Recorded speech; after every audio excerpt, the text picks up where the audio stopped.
A pleasure to meet all at last, and this is TV shows that deserve the spotlight. Pretty much for what I intend to be at least one final time. Well, maybe second to last. I will at least get one more show in, but for now, what I'm going to do is focus on something so particular in 2002 that I'm sure some people might know about.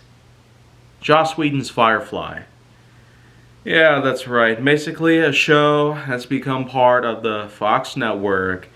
It was made by Joss Whedon and is basically something that is essentially more sci-fi and set in a distant future than you might realize.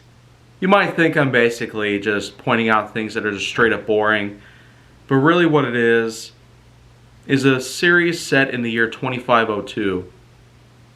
Essentially a 500-year jump into the future. A small crew ends up at the wrong place at the wrong time, and they must strive for survival. That's technically the whole purpose of the series. It tends to act more of a combination of sci-fi and survival. And if we've ever thought about various other things in life, then well, I suppose one thing I might as well make clear. I technically am quite a sucker for survival-based content. Of course, there's been a ton of different examples of this stuff over the years, and I have talked about some of this stuff before, like Hot Wheels Acceleracers, Turok, and who could even forget Predators 2010. Basically, the whole thing about a group of people that try to survive for as long as possible throughout the whole duration of the program. It's stuff like this that's always gotten my attention over the years. And I guess with this series, it's no potential exception. So, like I said though, this series unfortunately hadn't gone too well.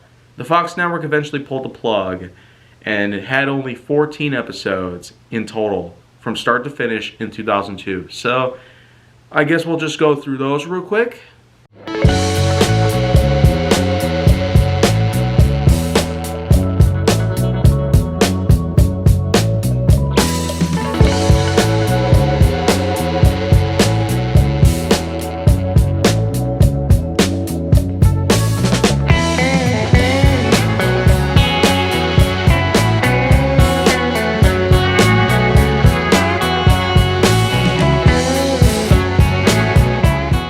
So, I guess that's pretty much that, and with all that stuff in mind, a few other pros stand to reason, apart from it being a survival series with sci-fi elements and a drastic series of such big things in life, like satire and drama.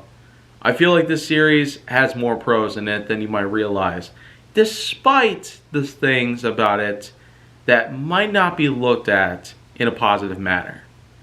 I will say though that the cast, for one instance, with members like Nathan Fillion, Gina Torres, Alan Tudyk, and even Adam Baldwin, I'd say that's a pretty decent cast to go with.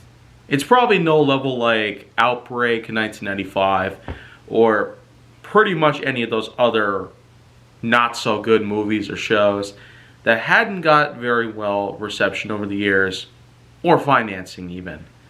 But it still is worthwhile to look at, because by now it certainly has achieved cult status, and Fox themselves has actually gone forward to regret that they actually pulled the plug on it, in favor of a more popular show at the time called Serenity. So, while it was more successful, they just had to pull the plug on Firefly to make it happen. Like I've said though, there's plenty of sci-fi elements apart from the survival factor that helps play into the entertainment value that this might receive. And while some people out there might agree that's not the best possible example of a survival-based series, there's plenty of other examples out there. I mean, you got game shows like Big Brother, where it's technically about survival of the fittest inside the Big Brother house, and actual survival related shows that take place on an island or something. There actually do exist shows like that. where it's all about survival at the fittest.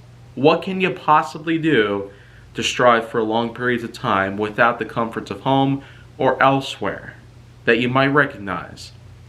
So I feel like that, with all that said and done, this actually is a pretty good way for me to probably cap off the series. But no, I'll just do one more show and one more new movie that I saw recently. So with that in mind, thank you very much for watching this piece, and I'll see you guys again in the next installment.